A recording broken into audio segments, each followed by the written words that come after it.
Point sur Radio J et comme chaque mardi matin, nous retrouvons nos avocates préférées. L'avocate Karen Noblinski. Bonjour Karen. Bonjour Ilana. Alors mercredi dernier, c'était la journée mondiale contre l'endométriose. Catherine Vautrin, ministre du Travail, de la Santé et des Solidarités, a annoncé viser fin 2024 pour le remboursement des tests salivaires permettant le diagnostic de l'endométriose. Effectivement, elle envisage le remboursement de ce test pour 10 à 20 000 femmes. Alors est-ce que vous trouvez que c'est une mesure suffisante ? Alors, quoi qu'il arrive, je pense qu'il faut saluer cette mesure, saluer tout le travail qui a été fait, rappeler quelques petites choses. En France, avoir des règles qui sont insoutenables, ce n'est pas l'affaire de quelques femmes.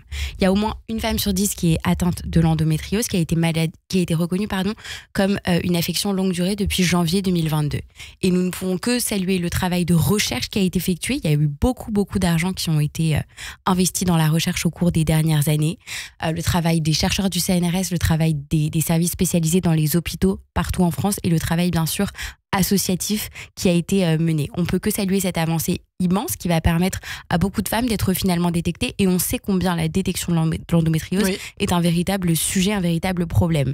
Alors si depuis quelques années la parole autour de cette maladie se libère, si la recherche s'intensifie, si de véritables efforts ont été faits, il faut quand même avouer que nous sommes loin du compte.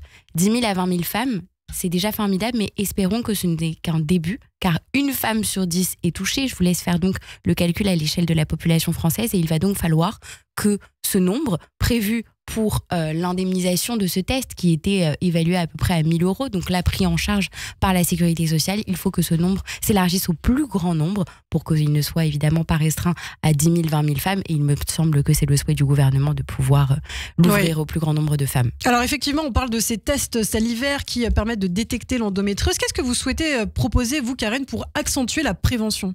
Alors il faut rappeler que comme nous venons de dire, le fléau de l'endométriose, il tient d'abord à son diagnostic. En moyenne, les femmes apprennent la maladie 7 ans après les premiers symptômes. Et pendant ce temps, la maladie, elle a le temps de s'installer, elle a le temps de progresser dans le corps de la femme sans qu'aucun traitement ne soit administré.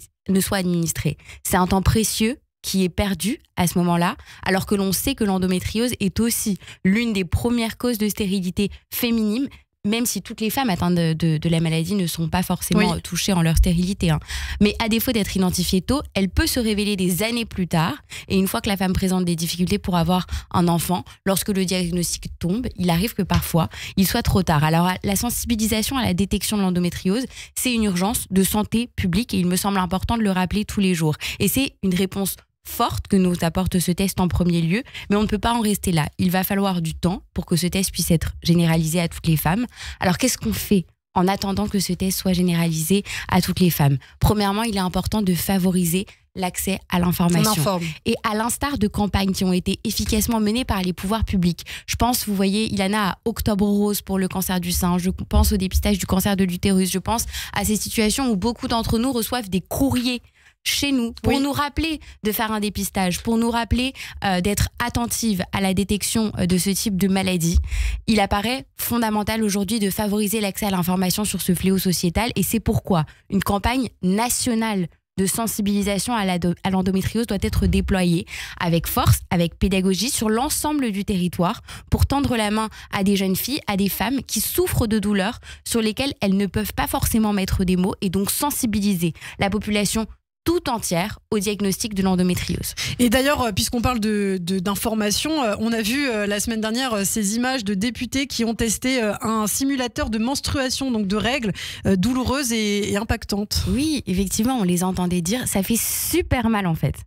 Et oui, ça fait super mal en fait. Et non, contrairement aux idées reçues, ressentir une douleur intenable, mais c'est pas normal. Pendant longtemps, les stéréotypes de genre ont banalisé finalement les douleurs menstruelles à tel point que les symptômes ont été ignorés. Douleurs invalidantes, fatigue, stress, anxiété, souffrance lors des rapports sexuels, atteinte à la qualité de vie. Il faut rappeler que les règles douloureuses, c'est aussi une cause d'inégalité dans les relations de travail pour les femmes. Des douleurs suffisamment graves pour perturber l'activité professionnelle des femmes, entraver les capacités de concentration, de productivité et parfois susceptibles de créer des difficultés d'intégration professionnelle. Alors c'est la raison pour laquelle aussi, on s'éloigne un peu de l'endométriose, mais on parle de douleurs menstruelles. C'est la raison pour laquelle on attend finalement que nos parlementaires soient présents. Et la question de la proposition de loi sera de retour à l'Assemblée nationale le 4 avril, donc dans 2 jours. Et on espère que ces jours de congés menstruels pourront faire l'unanimité et pourront être accordés aux femmes. Eh bien, on l'espère. Merci beaucoup, Karen Noblinski, avocate. Merci pour ces précisions, effectivement, et cette prévention aussi contre l'endométriose, donc détectée au plus tôt, même dès les premiers signes à la puberté, bien sûr. On encourage nos auditeurs, nos mamans auditrices aussi à faire attention. Merci beaucoup, Karen Noblinski, et je vous dis à très bientôt sur Radio J.